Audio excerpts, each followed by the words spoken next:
Hello everyone. Today's installment of Witchcraft and Tarot is some more viewer questions. So we're going to start with a viewer who's asked, and this is an Instagram message, so that's why I'm looking over here because I'm referencing her message to me.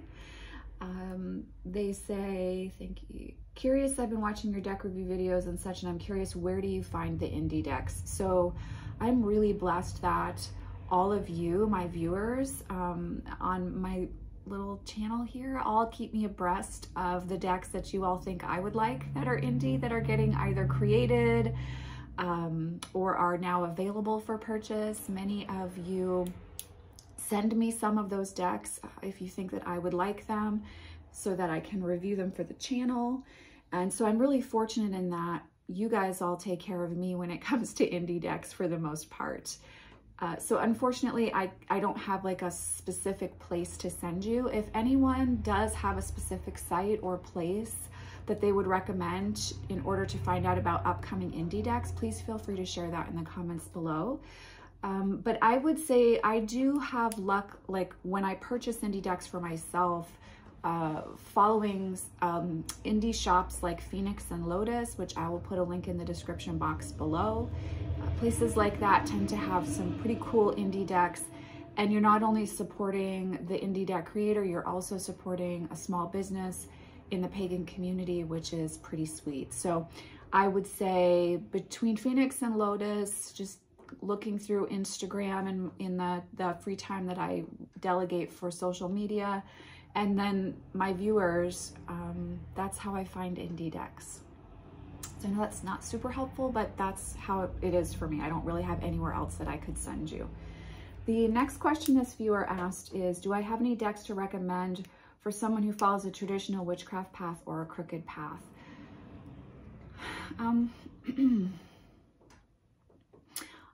I really think you can probably, outside of like the Goetia Tarot or darker themed decks, if they're not your style, but even if they are your style, darker themed decks can still work for a traditional witchcraft path. So I definitely think that you can feel free to pull from more of an approach of what speaks to you artistically when it comes to what decks you want to work with. But like straight up traditional witchcraft, the Witch's Tarot by Burning Paper Hearts, I'll put the link below if you like surrealist photography. That's an option. That's very like organic witchcraft focused. Or I would say a traditional Rider-Waite-Smith deck would be a great option. I do know that they have some other Witches Tarots out there that like Llewellyn has created. That might be a nice place for you to start and maybe build a connection that way. But other than that, I don't really, like, I feel like if you're following a traditional witchcraft practice, you could definitely work with anything outside of like darker themed decks that deal with demonic energy that you might not want to pull into your path. So I think you have a pretty broad range to choose from there. But I would say if you're feeling nervous about it, definitely start Rider-Waite-Smith True. You might enjoy the Morgan Greer Tarot or the Aquarian Tarot as well. Okay, my next question is, okay, so, actually, I'm going to answer this one last because I'm going to be wordy and chatty for this one. And so I'm going to answer a really quick question that I've been asked a lot recently. Many of you have been like, oh my God, Racine, your makeup lately. So I just want to say for everyone who's interested in makeup, who watches the videos, just easier to address this in a video. I wear a lot of indie makeup, so I really like brands like Motetz Dam, Jeffree Cosmetics, Nomad Cosmetics, Blend Bunny Cosmetics, Give Me Glow Cosmetics. Those tend to be like where I get my palettes and my lipsticks from. So just throwing that out there in case you want to check out some palettes on those sites. And I tend to wear a lot of Jeffree Star and Motetz Dam liquid lipsticks. I also wear a lot of Besame lipsticks. So many of you have been asking this of me lately that in each drop down box for each video now, I'm just gonna write I'm just gonna type out what lipstick I'm wearing so that you know in case you wanna go find them. Now, some of the lipsticks, like the lipstick I'm wearing today, have been discontinued, so you may have to go on an eBay hunt for them if you really want them. But I just wanna address that I've had so many people ask. I do have a makeup video that I made in 2022 that's on the channel. I will try to remember to link that below, just talking about kind of what I tend to go for. But when it comes to the color that you see, like eyeshadow wise and lipstick wise, I tend to find that indie brands give me a lot more color payoff for the price, as opposed to more high-end luxury brands where I'm paying a lot and not getting the color that I want. And I will definitely say, yes, guys, I have been feeling really inspired creatively with color when it comes to eyeshadow the last few weeks. So thank you all for noticing and appreciating. Okay, final question in this video, which I'm gonna be chatty about. And I should say before I start talking about this, I am about to speak about exercising and an eating disorder. If that's something that you would rather not hear about, feel free to click off here. So one of you said to me, and you were so polite in the way that you asked this question. I want to say thank you so much to this viewer. But they said, I noticed you said you run, and I just want to know if you can share what else you do health-wise and to stay fit. I notice that when I don't take care of myself as much, my spirituality and connection suffers. Any tips on what you eat and do for fitness? So I am going to talk about this in this video. And again, I truly appreciate, there was more that was said in the message that's just between the viewer and I, but was so politely worded. Thank you for being so kind in how you asked this question. But interestingly enough, I was considering making a video on exercise as part of a spiritual practice because, and so this worked out perfectly because the viewer asked and I was like, oh my God, yes, I've been thinking about doing this. So this is perfect. Because I do have a lot of thoughts on this, but I'm going to reference, as we're talking, Haruki Murakami is what I talk about when I talk about running memoir here, because he has some quotes that I just think he says it much better than I could. But just a few things I want to say right from the outset. I have struggled with an eating disorder throughout my life, and I'm in a really good place with that, but it's definitely been something that I have to work really consciously to keep balance with. And also, I really work on, my spiritual practice being very body embracing as part of my own healing journey. So my experience with exercise and healthy eating in the past has been, prior to the last year, I've really struggled with that kind of waffling in a way that wasn't very balanced for myself around issues with an eating disorder. So what I discovered, and I should actually say it started in 2021, because I forget we're in 2023 now. I started doing a run-walk combination for exercise in 2021. I have really had a hard time finding time for regular exercise since I had my son, and especially since I became a full-time single parent. There were a few years there where my ex-husband and I were co-parenting together 50-50, and so I had a lot more time to work out. But then once the pandemic started, I became a full-time single parent on my own, and there were like 2018, 2019 into 2020, I really, well, the pandemic started in 2020. So around 2018, I started having my son more. And then in 2019, 2020, I became a full-time parent, especially around the pandemic. And so it became very difficult for me to find time to work out because I had very limited options childcare wise. And then once the pandemic started, there were no childcare options. So I had a few years there where I really wasn't able to get back into my running and walking practice that I had really loved. But I discovered in 2021, I'm trying to get my timeline straight here. The older I get, the more time becomes like this nebulous thing. But in 2021, I started a regular walking running practice, which in 2022 became a running practice for myself of exercising. And I really, prior to 2021, had looked at exercise as something I was trying to do to stay fit. Whereas what I discovered once the pandemic had hit and I was engaged in full-time single parenting, was that actually I needed the exercise to keep my mental health in balance. And that was a huge, like, I hate to say light bulb moment because I hate that phrase so much. It's so cliche now, but it was like a huge awakening for me around exercise. And so as soon as I switched exercise from something that I was trying to do to stay fit, and realized how much better my mental health was, which made me a better mom and a better reader and a better priestess and a better witch, a better friend. Once I realized that, then I became really able to prioritize exercise, and I also gave myself permission to enjoy it.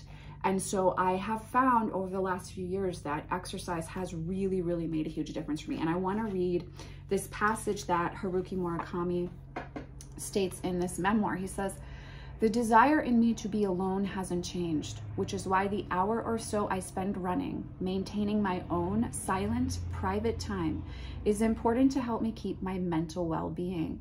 When I'm running, I don't have to talk to anybody and don't have to listen to anybody. All I need to do is gaze at the scenery passing by. This is a part of my day I can't do without." And so I really have found that this is my time for me. While I'm exercising, I can process emotions, I can process feelings that I have, get them out of my body.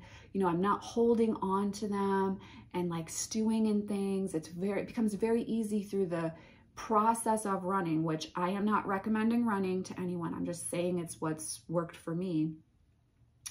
Through the process of doing that has really helped me to come to a much clearer space within my mind and in dealing with the schedule I have to keep with the hats that I have to wear in my life. So for me, the switch with exercise becoming a necessary part of my life and something that I look forward to doing was that switch into this is actually making me a better person, and it's making me a better person because it's helping my mental health. So as soon as I got out of the body mode, that really helped me to get clear about keeping a regular practice with that.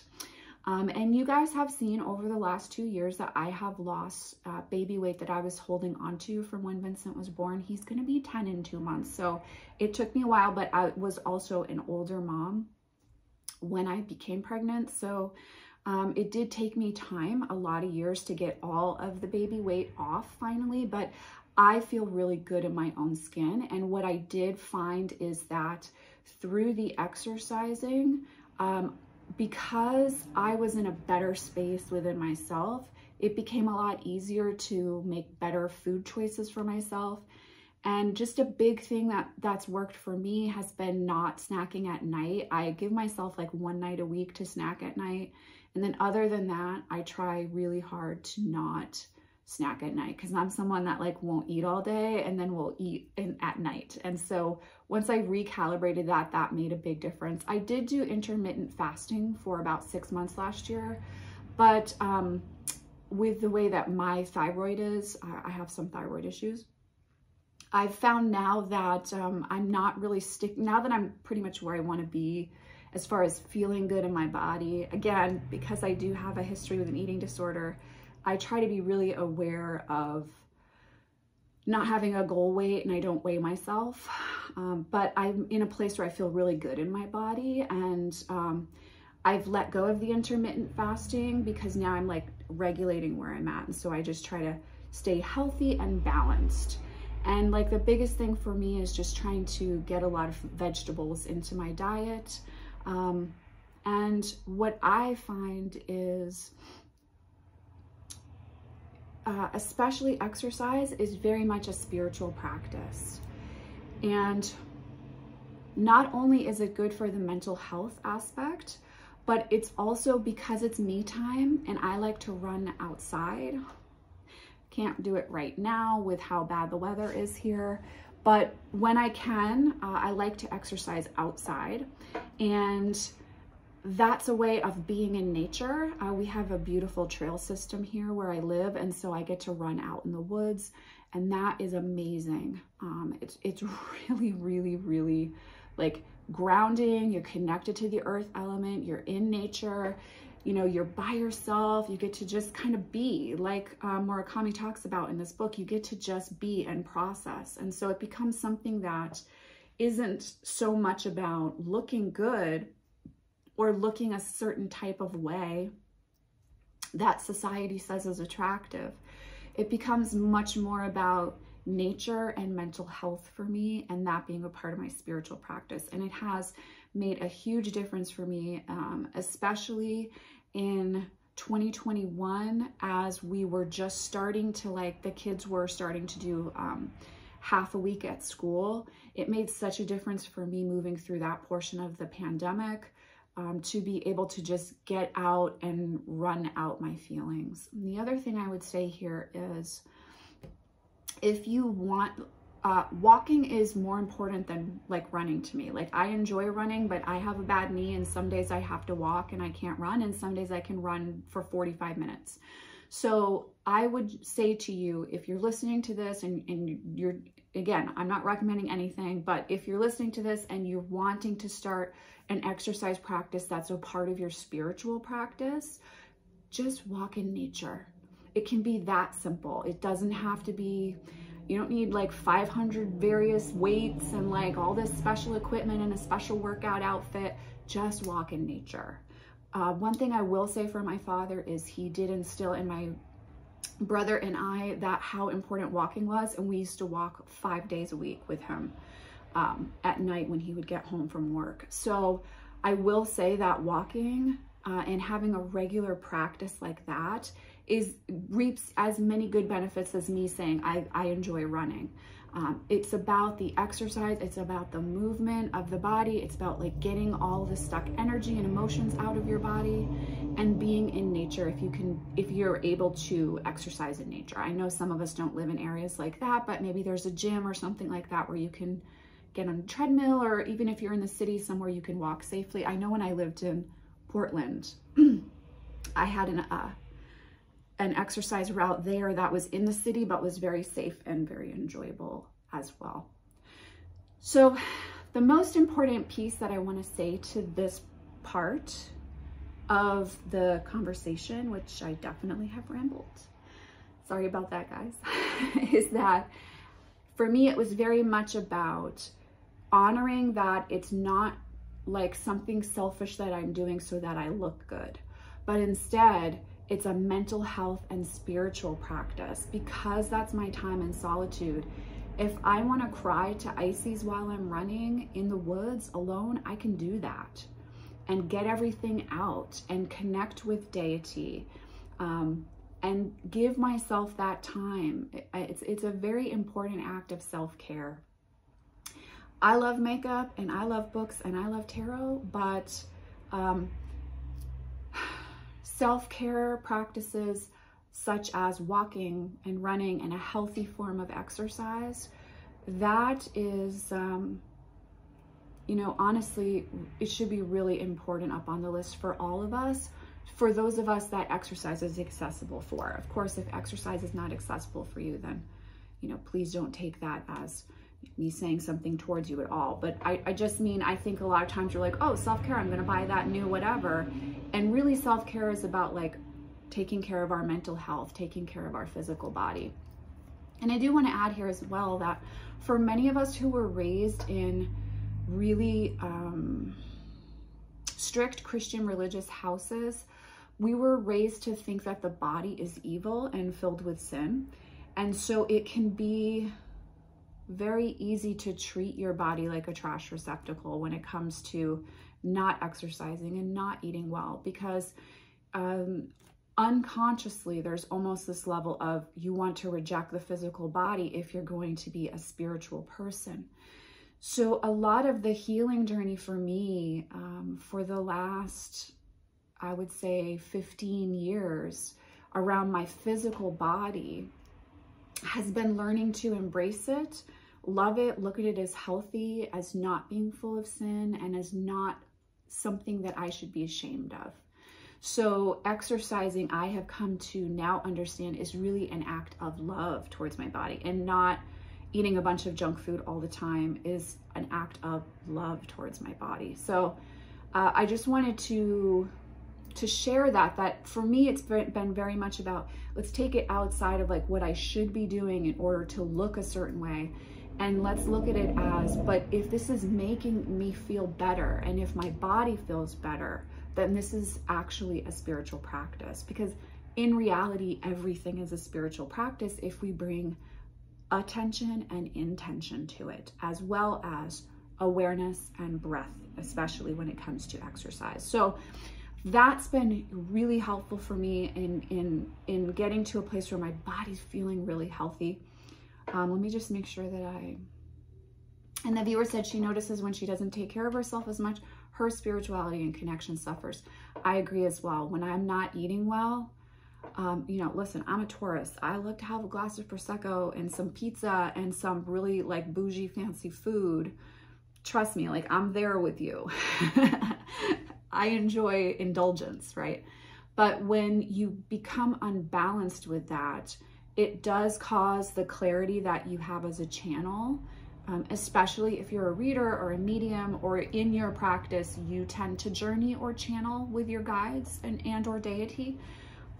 That can definitely, like, it's like the channel just gets clearer the more you take care of the body. So, you know, I don't believe in like cutting off anything insofar as what I eat or what I choose to drink. I just look at it as I try to have balance. So, you know, making sure I'm getting vegetables as well as the, you know, slice or two of pizza if we decide we're gonna have pizza for dinner, kind of thing.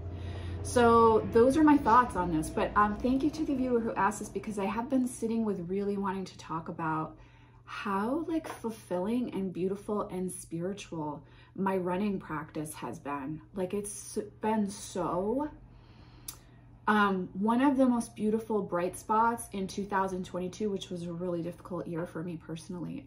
But the spiritual practice and the mental health aspect of exercise has made a huge difference for me.